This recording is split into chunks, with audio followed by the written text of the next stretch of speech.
Il y a des histoires que l'on célèbre, et puis il y a celles que l'on traverse en silence.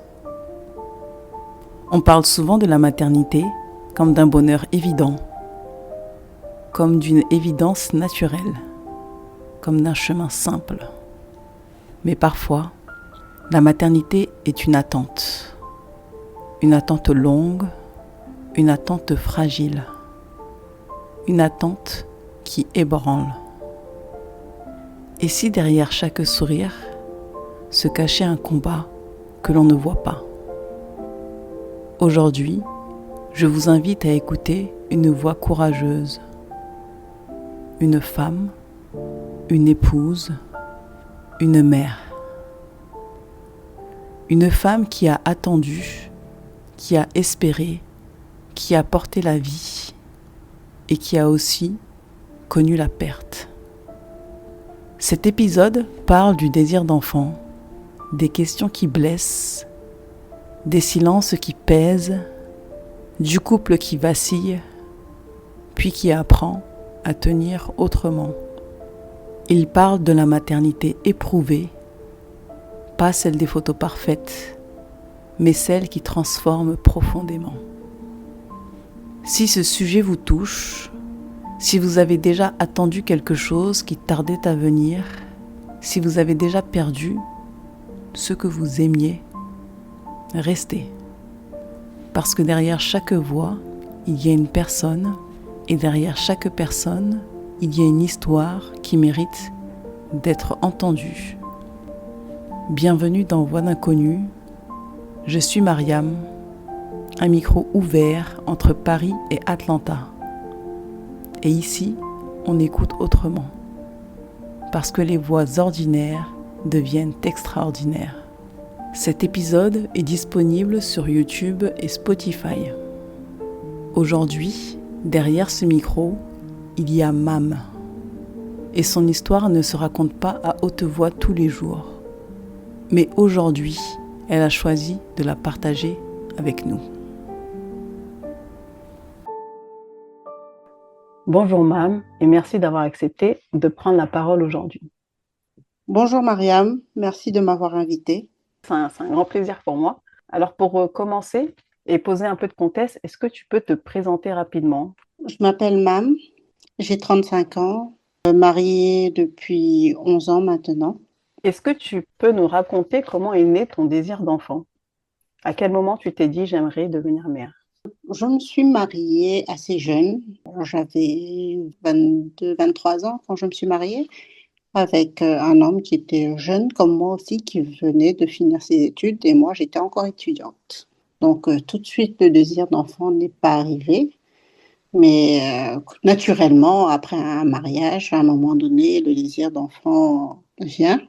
Donc, je dirais 2, 3 ans après mon mariage, je me suis dit il est temps voilà, de fonder une famille, d'avoir des enfants, et surtout que j'avais fini mes études, j'avais commencé à travailler, donc pour moi, c'était une suite logique d'avoir un enfant. À quel moment as-tu compris que le parcours allait être plus compliqué que prévu? Donc, comme je disais, après 3 ans de mariage, des amis autour de moi qui commençaient à fonder des familles, donc je me suis dit, là, c'est le moment d'essayer. Et après 1 an, 2 ans, sans résultat concluant, j'ai décidé d'aller voir un médecin pour lui parler de mon projet d'enfanter, d'avoir des enfants avec mon mari. Et ce fut une désillusion quand j'ai su que ce ne serait pas aussi simple que tout le monde. Est-ce que tu veux nous partager ce qui s'est passé à ce moment-là? Oui, bien sûr. Donc, j'ai rencontré pour une première fois une gynéco. Donc, faut savoir que moi, je viens de l'Afrique et malheureusement, on n'a pas trop l'habitude, surtout quand on est jeune et qu'on n'a pas d'expérience, on peut le dire le mot, d'expérience sexuelle, on n'a pas trop l'habitude de voir un gynécologue parce qu'on ne ressent pas le besoin et surtout que ce n'est pas dans notre culture en fait. Donc moi, j'en avais jamais vu auparavant Et c'était la première fois que je voyais ce type de médecin, donc, qui m'a examinée et qui m'a expliqué ce que j'avais, qui a mis des mots sur ce que j'avais, qui m'a dit que j'avais le syndrome des ovaires polykystiques, SOPK pour les intimes, ceux qui connaissent un peu. Et donc, une partie de mon enfance m'est revenue, à savoir que quand j'ai commencé à voir mes règles, c'était quelque chose de pas régulier et je pouvais rester des mois, pour ne pas dire des années, sans les voir et ça ne m'avait jamais inquiété. Quand on m'a expliqué ce qui m'arrivait, ce que j'avais, c'est là que j'ai commencé à recouper les choses et à savoir en fait que ce qui m'arrivait, c'était rien de normal, même si moi, je trouvais ça, en étant jeune, je me disais, ah, c'est très bien, je ne m'embête pas à avoir mes règles tous les mois, je suis tranquille et surtout que c'est toutes ces choses-là, tout ce qui est les menstrues, c'est des choses que je n'aimais pas du tout. Donc, comme moi, je voyais ça comme une tranquillité, alors que derrière, c'était l'arbre qui cachait la forêt.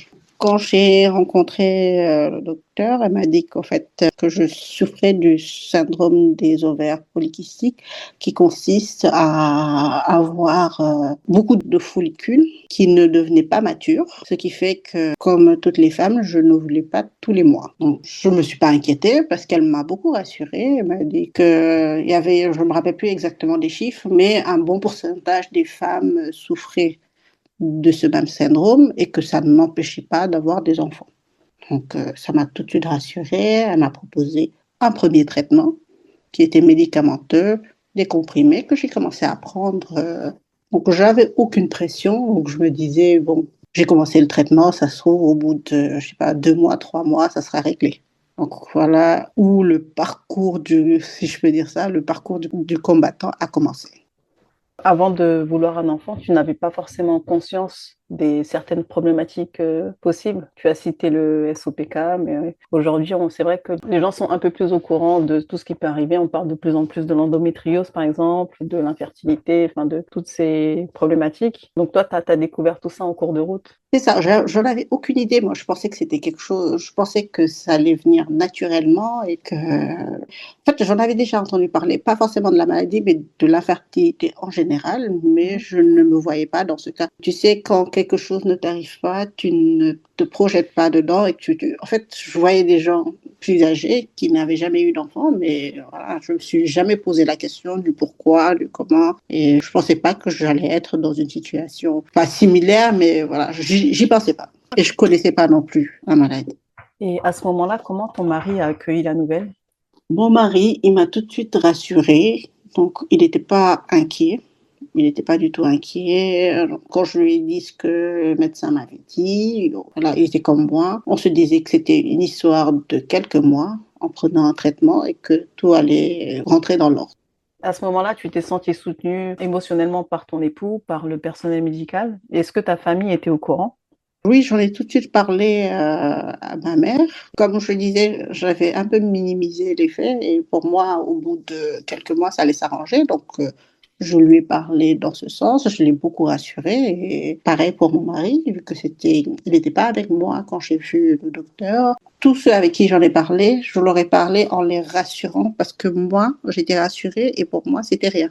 Et justement, à quel moment tu as pris conscience que ça allait peut-être durer plus longtemps? Donc, j'ai continué les traitements. Après 3 mois, 6 mois, 1 an, toujours rien. 2 ans, toujours rien. Et à un moment, j'ai arrêté les traitements parce que c'est pas simple de prendre des traitements hormonaux parce que ça joue sur beaucoup d'aspects de la santé physique et morale. Donc, j'avais tout simplement arrêté et je pense que à ce moment-là, j'étais au fond de moi, je me dis peut-être que je n'étais pas très prête à être mère finalement. Ça ne m'inquiétait pas plus que ça parce que j'ai arrêté les traitements en cours de route après 2 ans de traitement quand même parce que émotionnellement ça me fatiguait et physiquement ça me fatiguait et au final voilà, je me disais ça n'arrive pas, tant pis. Et aujourd'hui avec du recul, je me dis peut-être parce que au final, je voulais avoir un enfant parce que tout le monde en avait peut-être. Tu penses Peut-être qu'il y que avait une part de pression sociale dans ton c'est désir ça. d'enfant? Je pense que à ce moment-là, j'avais pas vraiment envie, j'avais pas le besoin, la nécessité d'être mère. Voilà. Je me disais, bon, j'ai essayé, ça n'a pas marché, tant pis. Quand tu disais que le traitement avait impacté ta santé à la fois physique et mentale, le fait qu'il y ait un bouleversement hormonal, ça se traduit comment concrètement? Est-ce que c'est des prises de poids ou peut-être de la perte de poids? Et au niveau de santé mentale, est-ce que peut-être c'est des réactions ou des sauts d'humeur? Comment Bah, toi tu le vivais au quotidien? moi, je crois que ça a été tout, hein. Une prise considérable de poids, des sautes d'humeur, de la fatigue. Tout ça a fait que ça ne me motivait pas à continuer les traitements. Et aussi, Mhm. quelque chose qui n'est pas négligeable, c'est que ça me prenait du temps. Du temps que je prenais sur mon temps de travail, sur mon temps de loisir, sur mon temps perso. Donc, ça me prenait énormément de temps parce que je voyais régulièrement le docteur et c'était pas facile pour avoir des rendez-vous sur des créneaux ou des horaires qui me convenaient. Donc, du coup, c'était un peu une contrainte pour moi de devoir voir tout le temps le médecin. Et quand c'est comme ça, tu dois te rendre à l'hôpital, c'est ça? C'était un médecin privé à côté de mon travail, donc ce qui simplifiait un peu les choses, mais ça faisait que je le prenais sur mon temps de travail. Et à l'époque, comment tu vivais au quotidien un peu les injonctions sociales, justement, tu en as parlé un petit peu précédemment, des choses que beaucoup de femmes ou même d'hommes ou de couples entendent, du genre c'est pour quand le premier et le deuxième? Ça fait combien de temps que vous êtes mariés déjà? Toutes ces phrases qu'on entend au quotidien, comment toi Ouais. tu vivais tout ça? Tout ce que j'ai raconté, c'est, on va dire, sur les 4, 5 premières années de mon mariage. Mhm. Donc, ça allait encore. La pression, c'était peut-être moi-même qui me la mettais en voyant mes amis, voilà, mes camarades de classe, mes amis qui s'étaient mariés bien après moi. Il y avait leur premier, voire leur deuxième enfant. Donc, je me disais peut-être que il serait temps d'avoir moi aussi mon enfant. Peut-être que j'en aurais pas. Et aussi, la pression que j'avais également, on me l'a pas mise, mais je me suis mise cette pression toute seule, c'est le fait que j'avais conscience que mon mari aimerait avoir un enfant. Même s'il me le disait pas, je sais que voilà, c'était son souhait, il aimerait bien, et ça me faisait de la peine pour lui. C'était plus pour ça. Mais pour moi, de mon côté, je le vivais bien. Par rapport aux injonctions extérieures, tu n'étais pas forcément ni touchée, ni énervée, ou ça te blessait pas forcément?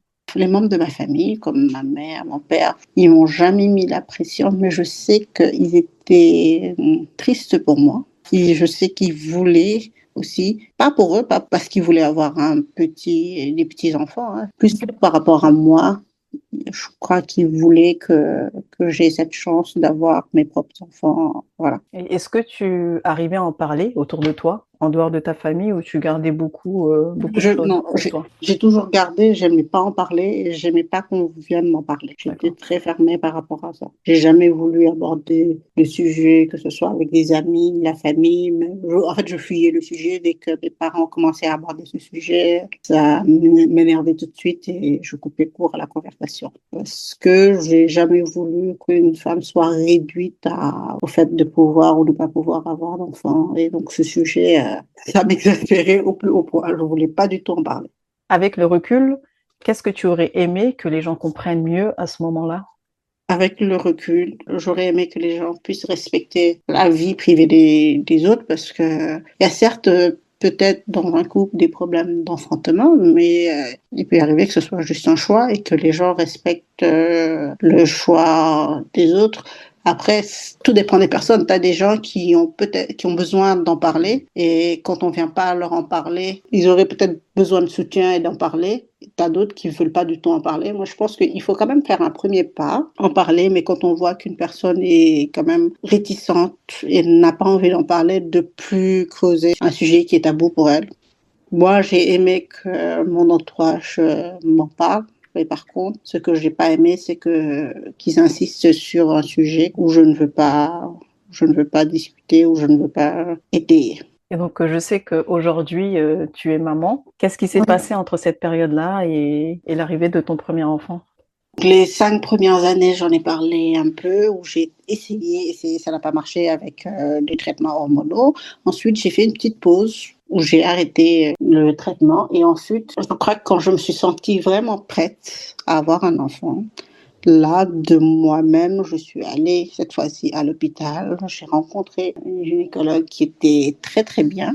d'ailleurs. Et je lui ai parlé de mon projet de vouloir avoir un enfant. Elle m'a dit qu'on allait le faire ensemble et qu'on allait réussir. Elle y croyait, dur comme fer. Et on a commencé un autre traitement qui était hormonal aussi, un peu plus puissant. Donc, c'était des injections. Pour ceux qui connaissent, en gros, c'est des injections que tu dois faire sur une période de ton cycle hormonal. Et j'ai essayé ça pendant 1 mois, 2 mois, ça n'a pas fonctionné. Elle a augmenté les doses, toujours pas. Et on a continué à faire des essais, à augmenter les doses jusqu'à ce qu'on ait atteint une dose, on va dire les doses prescrites en PMA, ce qui est très élevé. Et malgré ça, ça n'avait toujours pas marché.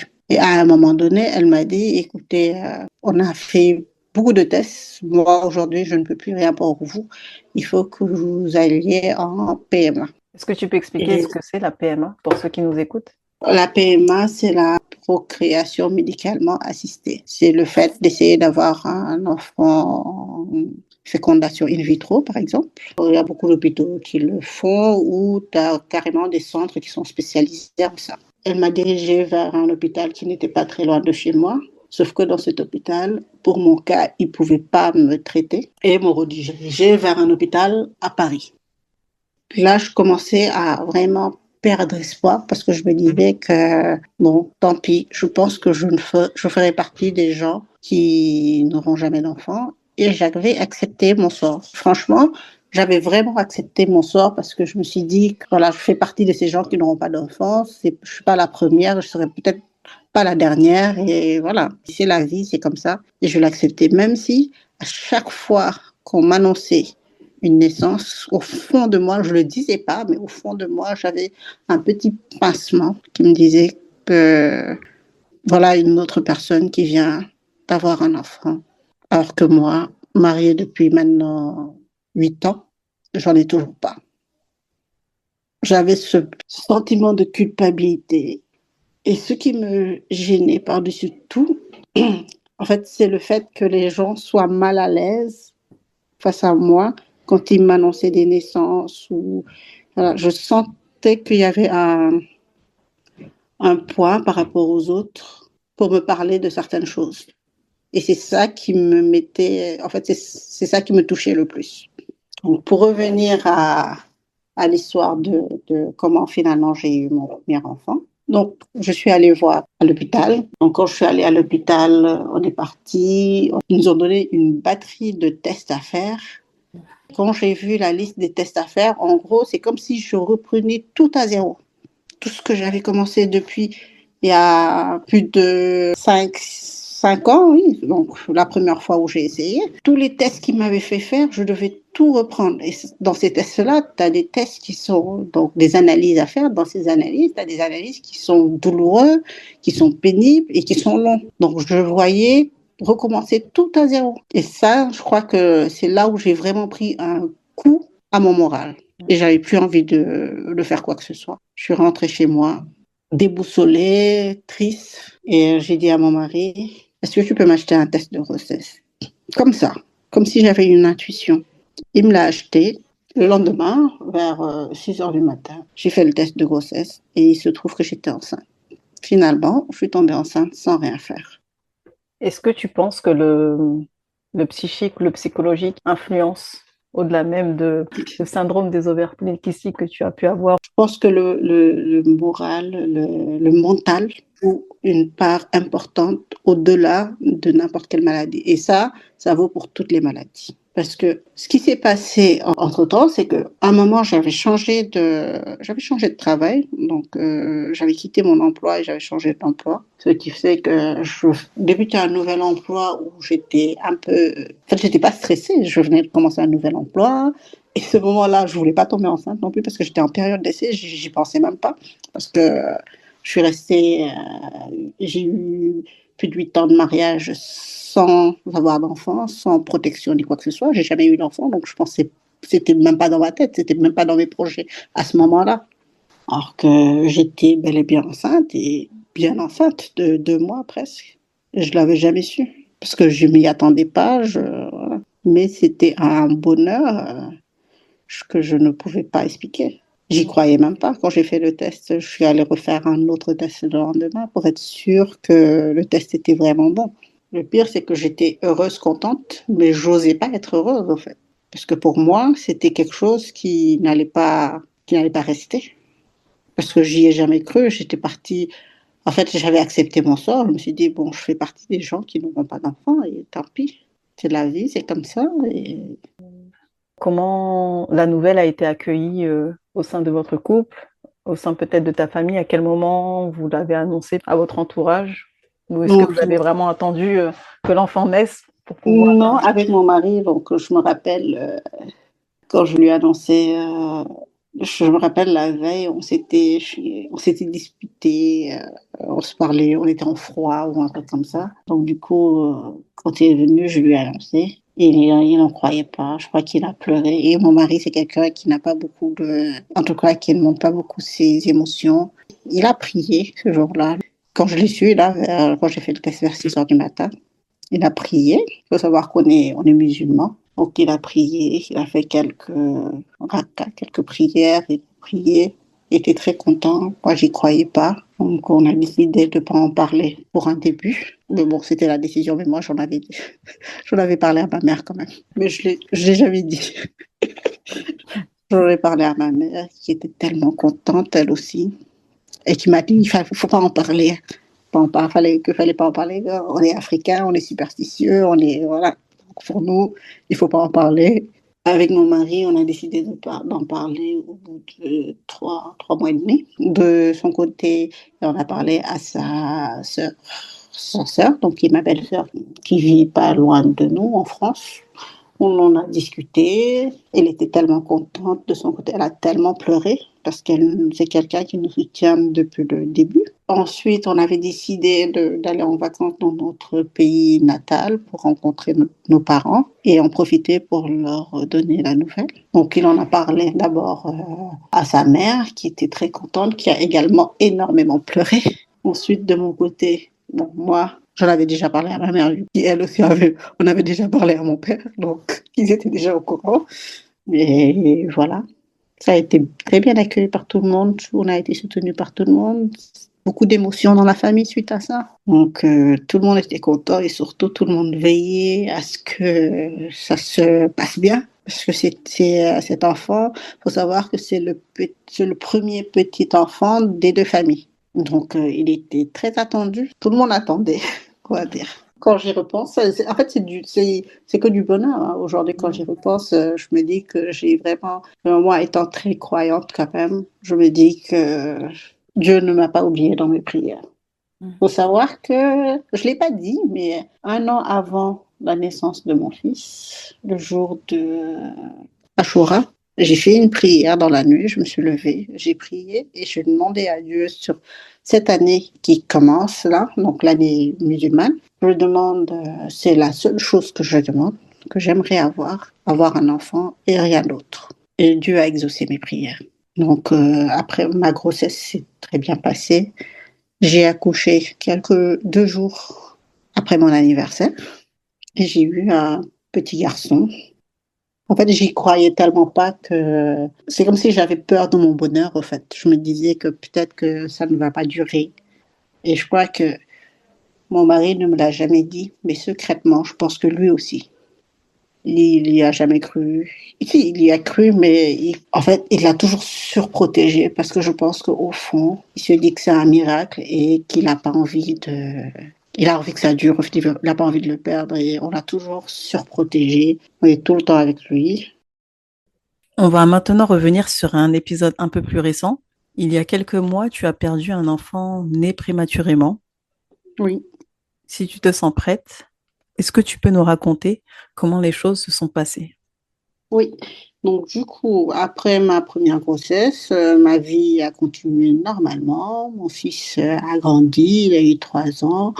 Et en novembre 2024, comme ça, je crois que j'ai eu un sixième sens pour savoir quand je suis enceinte. Comme ça aussi, pareil, j'ai fait un test de grossesse. J'ai vu que j'étais enceinte.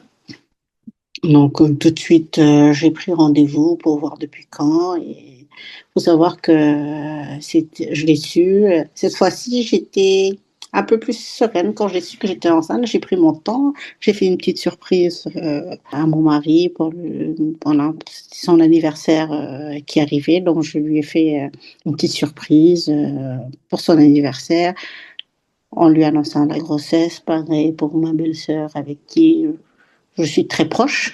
Je lui ai fait aussi une petite surprise. Voilà, tu vas être tata. Donc, j'ai plus organisé les choses parce que j'étais plus sereine, même si c'était aussi une surprise, mais j'étais plus sereine. J'ai pris rendez-vous avec le docteur qui a commencé à me suivre. Une grossesse tout à fait normale, rien de surprenant comme ma première grossesse. Voilà, pas de problème particulier, tout se passait très bien. On a commencé à regarder une nouvelle maison parce qu'on voulait vendre notre maison et acheter plus grand. Parce qu'il faut savoir que j'attendais une fille. Donc, du coup, j'étais très contente. J'avais déjà un petit garçon, j'allais avoir une fille. C'était parfait, quoi. Jusqu'au jour où, chez moi, un dimanche, couchée tranquillement sur mon lit, je me suis levée pour voilà, prendre une douche, aller aux toilettes. Donc, je suis allée aux toilettes. À un moment, je me suis assise et j'ai senti quelque chose de chaud et d'humide.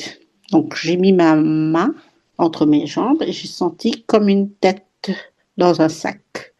Et donc là, les âmes sensibles, ça va être un peu glauque. J'ai senti comme une tête et je crois que c'est la plus grosse peur de ma vie depuis que je suis moi que j'ai eue. Donc, quand j'ai senti cette tête, je me suis levée immédiatement et je l'ai repoussée avec ma main, avec mes doigts, et j'ai crié en appelant mon mari. Mon mari, à ce moment-là, il était sur son tapis de prière, en train de prier. Il a fini vite, il est arrivé, il m'a dit, qu'est-ce qui se passe? Je lui ai dit, il faut qu'on aille immédiatement à l'hôpital. Il m'a dit, qu'est-ce qu'il y a? Donc, je lui ai dit, il faut qu'on aille à l'hôpital, je crois que le bébé est en train de sortir. Donc, on s'est dépêché, voilà, tout de suite, on a pris la voiture, on a appelé ma belle-sœur pour qu'elle vienne garder mon fils. Donc, on a pris mon fils avec nous, on est parti directement à l'hôpital. Ma belle-sœur est venue nous rejoindre à l'hôpital, elle a récupéré mon fils, elle est partie. Donc, à l'hôpital, je suis allée voir. Donc, à l'hôpital, je suis allée aux urgences, j'ai vu d'abord quelqu'un de l'accueil qui m'a demandé qu'est-ce qui se passe. Donc, je lui ai expliqué ce qui s'était passé, que la tête du bébé était sortie. C'était tellement invraisemblable qu'au début, elle ne m'a pas cru, elle m'a regardé avec des gros yeux. Elle a tout de suite appelé sa collègue qui est arrivée, je lui ai raconté l'histoire, elle m'a tout de suite... Il faut savoir que dans la salle d'attente, il y avait énormément de gens, mais ils m'ont tout de suite pris, ils m'ont mis à l'intérieur d'une salle, ils ont appelé le médecin, donc la gynécologue a commencé à me faire une échographie, et elle est restée figée nette. Elle n'a rien dit, elle m'a regardée, je l'ai regardée, elle a baissé la tête. Donc là, j'ai compris tout de suite que ça n'allait pas. Et elle a repris ses esprits, elle m'a expliqué.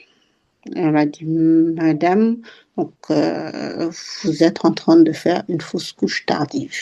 Donc, il faut se voir qu'à ce moment-là, j'étais à 4 mois de grossesse. Je rentrais dans mon 4e mois. Elle m'a dit, madame, vous êtes en train de faire une fausse couche tardive. Je ne comprenais pas. Je lui ai dit, mais qu'est-ce qui se passe?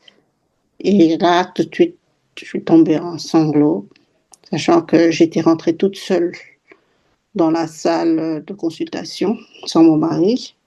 Et je lui ai dit, demandez d'appeler mon mari immédiatement. Ils l'ont appelé, qui est venu me voir, et je lui ai expliqué ce qu'on venait de me dire. Et il a commencé à me rassurer en me disant, t'inquiète pas, et on va voir, c'est rien. C'est rien, mais il a commencé à me consoler, quoi. Et le docteur m'a expliqué comment ça allait se passer, que j'allais aller en salle d'accouchement et que, en gros, j'allais accoucher. Donc, on m'a tout de suite, voilà, mis les vêtements, changé de vêtements, on m'a mis dans une salle en préparant mon accouchement. À ce moment-là, moi, j'imaginais toutes les choses. Je me disais que non, c'est pas possible. Peut-être que le bébé va remonter. En gros, ce qui se passait, c'est que mon col de l'utérus était trop dilaté, donc dilaté comme quelqu'un qui va accoucher sur le champ, et que le bébé était descendu trop bas comme un enfant qui va sortir. Donc, en gros, on ne pouvait plus rien faire. Mais apparemment, donc ça, je l'ai su après, les médecins, ils m'ont pas fait accoucher tout de suite parce qu'ils espéraient que le bébé remonte. Ça peut arriver que le bébé remonte tout seul, mais ils n'ont pas voulu me le dire afin de ne pas me donner de faux espoirs. Donc, ils m'ont gardé comme ça plusieurs heures. Ils revenaient régulièrement regarder comment ça se passait. Et ils voyaient que le bébé continuait à descendre encore plus bas. Donc, il n'y avait plus de solution. Et moi, je continuais à avoir l'espoir en me disant que peut-être qu'elle réussirait à remonter et que c'est pas fini. Mais le plus dur, c'était la décision que je devais prendre parce que là, je devais décider d'accoucher. Ils ne pouvaient pas prendre la décision à ma place. Et moi, je gardais espoir que le bébé allait remonter. À chaque moment, les sages-femmes revenaient pour me dire qu'est-ce qu'on fait, madame? Est-ce qu'on vous fait accoucher ou pas? Donc, je n'arrivais pas à prendre cette décision. Parce que c'était trop dur, c'était horrible. Je crois que j'ai jamais autant pleuré de ma vie. C'était une épreuve très, très dure. Et donc, quand j'ai décidé j'ai commencé à saigner, à perdre beaucoup de sang. Donc, il n'y avait plus de solution. Et là, il fallait que j'accouche. Il fallait que je prenne une décision. Donc, j'ai accepté. Donc, après avoir discuté longuement avec mon mari, qui a essayé surtout de me convaincre d'accepter, d'accoucher. Là, à un moment, j'ai su que c'était fini. Il fallait que j'accouche. Et là, j'ai accepté. Ils m'ont déclenché en me donnant des médicaments qui permettent d'accélérer l'accouchement surtout. Et j'ai accouché d'une petite fille. Elle est née en vie, mais pas viable. Parce qu'il faut savoir qu'il faut un certain nombre de semaines de vie dans le ventre pour qu'un enfant soit considéré comme prématuré, pour qu'il puisse commencer à lui donner des soins pour qu'il soit gardé en vie. Et on m'avait déjà expliqué qu'aujourd'hui, au stade où je suis, l'enfant sera né, mais on ne pourra pas le maintenir en vie. Et ça, je trouvais ça très, très dur. C'était pour ça qu'en fait, je retardais mon accouchement parce que je me disais que cet enfant est en vie et quand elle est dans mon ventre, elle est en vie, mais quand j'accoucherai, elle ne pourra pas survivre en fait. Ça veut dire que moi, je savais que quand j'accoucherai, je lui donnerai pas de chance de vie. Elle serait condamnée à mort. Et ça, c'était le plus dur. Quand j'ai accouché, elle est née en vie. Elle a été prise par le personnel de santé qui lui ont mis un patch de morphine pour l'accompagner à mourir. Et ils me l'ont ramené. Ils m'ont demandé si je voulais la prendre. Ils me l'ont ramenée. Je l'ai mise sur moi et je l'ai accompagnée jusqu'à son dernier souffle. Et elle est décédée dans mes bras. Le plus dur, je crois, ou l'une des choses qui était très dure, c'est de ne pas savoir pourquoi ça s'est passé comme ça, parce qu'il n'y avait aucune explication. Les médecins ne savaient pas pourquoi le col s'est ouvert, qu'est-ce qui s'était passé, est-ce que c'est une bactérie, est-ce que c'est parce que j'ai le col fragile? Mais non, parce que j'avais déjà eu un premier enfant, j'avais pas eu ça. En fait, il n'y avait pas de réponse. Et moi, ça me hantait, le fait de ne pas avoir de réponse, de ne pas savoir pourquoi, comment. Je me posais énormément de questions. Énormément de questions. En fait, la douleur était toujours là. Et voilà une autre épreuve qui venait s'y ajouter. Comme je vous le disais tantôt, je suis musulmane et ma religion m'impose d'enterrer mes morts. Même si cet enfant est né prématurément et décédé, j'ai l'obligation de l'enterrer et de faire les obsèques. Donc voilà une autre épreuve qu'il fallait gérer également. Donc nos parents n'étant pas là, c'est une épreuve qu'on devait organiser étant à l'hôpital. Ça veut dire que bien avant que mon enfant ne naisse, avec mon mari, on était en train d'appeler des pompes funèbres pour régler tout cet aspect qui devait venir après l'accouchement. En fait, c'était tellement dur. En y repensant, je me dis, mais je remercie Dieu de m'avoir donné les épaules pour supporter ça. On a contacté les pompes funèbres qui nous ont beaucoup soutenus aussi, qui nous ont expliqué comment ça allait se passer. On a tout organisé, donc quand l'enfant est décédé, ils l'ont ramené à la morgue de l'hôpital. 2 jours après, l'enfant a été récupéré par les pompes funèbres. On l'a enterré au cimetière. On a fait les rites et tout ce qu'il fallait. On a payé, voilà. Et tout ça, vraiment en intimité, tout seul. C'était vraiment une période très, très, très difficile, très, très douloureuse. Comment est-ce que ton couple a tenu ou tient après cette épreuve? Le fait de se soutenir mutuellement, je crois que mon mari, j'ai su récemment, parce qu'en fait, j'ai une amie à moi qui a vécu exactement la même situation que moi, dans les mêmes circonstances, en fait, qui a exactement la même histoire que moi, qui a eu des problèmes à enfanter, qui s'est mariée depuis très longtemps, pour son premier enfant aussi, qui a perdu ses jumeaux. Donc, du coup, pour la soutenir, on a beaucoup discuté avec elle. Et en discutant avec elle, j'ai su que mon mari, il a beaucoup pris sur lui pour pouvoir m'épauler, pour pouvoir être là, pour pouvoir être fort. Il a beaucoup, beaucoup, beaucoup pris sur lui. En fait, moi, une chose qui me chagrinait un peu, c'était que j'avais l'impression qu'il n'était pas affecté comme j'ai été affectée. J'avais l'impression que tout ce qui s'était passé ne l'avait pas affecté et que j'étais toute seule à avoir toute cette épreuve sur mes épaules. Et le fait de l'entendre dire ça, ça m'a permis de savoir qu'en fait, j'étais pas seule, que c'était dur aussi pour lui, mais pour moi, il a dû prendre des choses, les enfuir certaines douleurs. Et je pense que le fait d'avoir été là, d'avoir pris des choses sur ses épaules, ça m'a permis de surmonter cette épreuve. Et ça nous a permis de rester soudés aussi. Est-ce que vous vous faites ou est-ce que vous vous êtes fait accompagner psychologiquement, par exemple? Non. À l'hôpital, ils nous l'ont proposé, mais on n'a jamais, on s'est pas fait accompagner psychologiquement. Ah, quoique, si, j'ai oublié un petit épisode.